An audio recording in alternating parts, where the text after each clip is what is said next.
Trade lines are what you are calling those NET30 accounts. And NET30 is just a type, or like I guess a flavor of the account. You have NET30 accounts, you have NET60 accounts, there are even NET120 accounts, but it depends on your credit. Now with the trade line, it's a little different, right? Because I heard you mention, like, with your own credit, you can add them as an authorized user. With trade lines, this is pretty much you getting a credit with that company. So whether it's, I don't know, Sam's Club, you can get one with Amazon, Quill, Nav, Suma, like all of these, you have a credit with them attached to your business's name. So this credit is what's called your trade line. Now that credit is in some kind of amount, typically in increments of $1,000. And typically when you're starting out, they're only going to give you that $1,000 limit. And I say only when $1,000 is still a lot to a lot of people.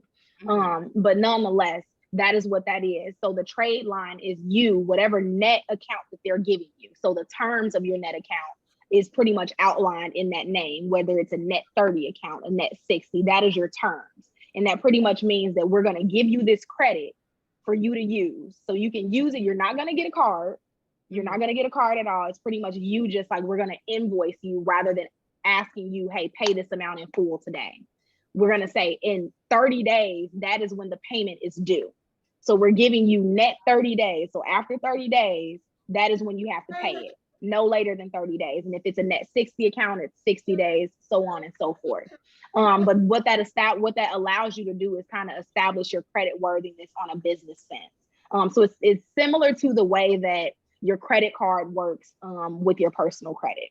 It's like, okay, I have this amount to use, I use it, and then I pay it off. The difference is with your credit card and on a personal credit, since that is more of a credit card is a revolving credit, you only have to pay the minimum amount back with your credit card. With trade lines, you have to pay that entire amount back within the 30 days, or that account is going to become, I believe, like delinquent. It just won't look good for your credit score. Okay. That's how that works. Does that make sense? That makes sense. Okay, perfect. So yeah, so actually with beginning to